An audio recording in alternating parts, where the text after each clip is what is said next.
So there's a media figure who is phenomenally good at getting attention for himself. That, of course, is none other than Piers Morgan. Now, Piers Morgan, as we know, quit the commercial breakfast show that he was hosting in the mornings in the UK. It ended up going #1 for the first time in its history on the day that he decided to pull the pin. We all know that he can't stand Meghan Markle and he thinks there's a whole lot of BS in and around her and Prince Harry. Well, he popped up on American television today, perhaps a little insight as to maybe where he'd like to be into the future. Here's what he told Tucker Carlson on Fox Nation today.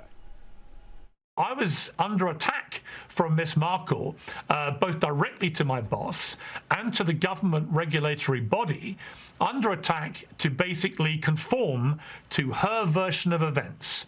And I had to believe her. And if I didn't, I was a callous racist and I should be condemned and ultimately, as it turned out later that day, lose my job. Now, of course, he quit rather than losing his job, so whether he just got out in front of where they were trying to go, who knows. Linda, I just want to ask you the phenomena that is Harry and Meghan and how it sends people to this level of aggro. And, of course, Piers Morgan, who will ride it for as hard as possible, and infamy is just as important as fame, and there's plenty of money in both, huh?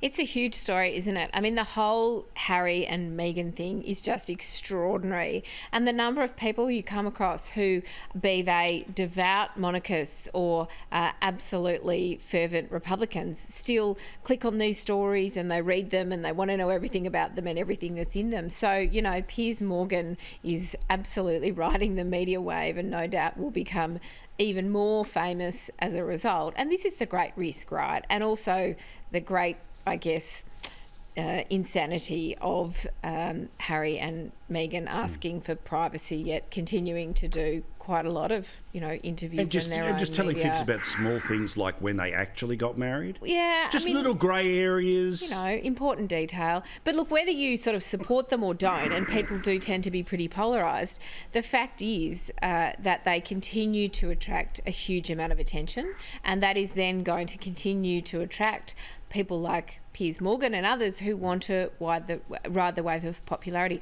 I saw another story this week about Meghan Markle having endorsed a particular product. You know, she's put it on her Instagram, I think, and she's associated herself with this particular product.